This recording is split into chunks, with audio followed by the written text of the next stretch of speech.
So this past weekend, I'd opened the tailgate of my truck and realized the bumper had fallen off. Normally sits on like this. I noticed this one here is even very loose. But I'm fortunate that I actually saw it fall and land inside, and I just tossed it in the back, check it out later, and realized what it was. So I looked it up online, and I do have a bed liner in. A lot of people say the little plastic clip that holds these in don't last forever. And then if you do get a bed liner in, sometimes the guys who spray in pop it out for a nice clean line, pop it back in, and it will often break the clip. But they don't care, they just shove it back in. This is the factory clip. If I can get that to focus, there we go. So it's just a press-in clip. It's not the strongest, but I did a little research online, and I found a couple guys on a Ford forum that say you can replace it with this clip.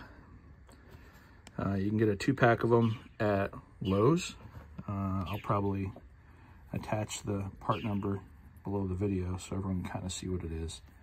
But it presses in just fine. It's the right size, right diameter. It's got a decently snug fit, and it fits inside of the bumper, even more importantly, without this ring being too large. So based on that, I am going to reinstall it with this clip, but I want to make sure it doesn't come back out again. So I'm planning on installing it with some epoxy, specifically a Gorilla Glue clear epoxy. I'm gonna clean the surface well with some alcohol, apply some epoxy, and then pop it all together with a Phillips. And just to make sure, because it's about 52 or 53 degrees out today, I'm gonna heat it up a little bit, just the metal with the hair dryer, just so it's at a decent temperature to make sure that epoxy has a decent chance of sticking. And that's the plan. If it goes well, I might go ahead and just break this one off and replace it as well, so I don't have the same issue down the road. All right, let's get cracking. All right, so I went ahead and applied some isopropyl alcohol to microfiber, scrubbed the area really well, and it came out looking brand new. Now, I'm pretty lucky. It's a new truck. It's a 2021, so well, fairly new. It doesn't even have 10,000 miles on it yet, which is surprising, considering it'll be 3 years old in March. But the only time we use it is when we're pulling our camper, so it gets parked a lot. It's rarely driven in the winter, so we don't have a lot of crud or anything build up, so it came spotless. So based on that, I'm now going to go ahead and mix up some of this epoxy and get ready to start gluing this thing on. I do want to mention that I also cleaned up the rubber bumper really, really well.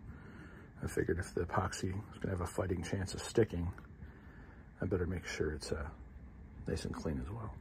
Okay, all right, back to mixing up the epoxy.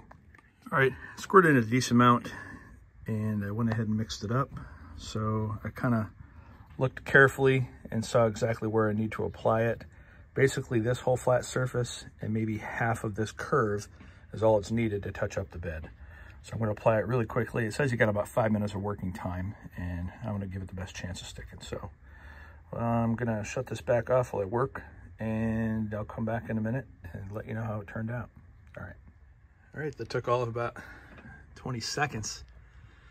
Popped it in place, pressed it in really well, and threaded that in. And I gotta tell you, I mean, it's already considerably snugger than the other one is over here. Now, granted, this one might be close to breaking as well, but you can see this one's just barely held in. So I think I am gonna press on and immediately redo this one to match this one and see how it turns out. Well, that's it.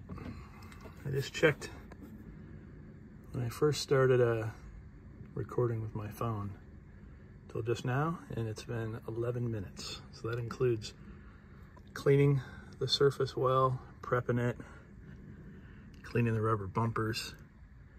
You can see the new piece inside of the new.